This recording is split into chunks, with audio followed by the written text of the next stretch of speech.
I was struggling with pornography, with sexual sin, lust, probably from a young age. Right. Mhm. This is before I became a Christian. And the world tells us that as men, the way we express our manhood, our masculinity is by conquering women. And so that was something that I did. I just figured, well, to prove my masculinity, to prove my manhood, I'm just going to do what the world says. And so as I started to really study the scripture and study the Bible, I realized what I was being taught was completely wrong, right? A man can have multiple relationships with multiple women, and I don't know why, but it's considered masculine. It's considered to do those type of behaviors, to express your sexuality in that way.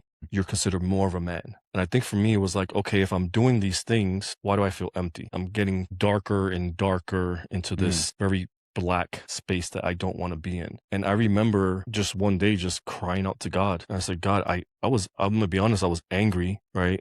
And I just remember saying to him, if you're real, I need you to show me. And he didn't reveal himself and come to me and show me, Yeah. right? What he did is he started exposing all of my sin that I was involved in. And for me, sexual sin was the biggest thing for me. I knew it was him.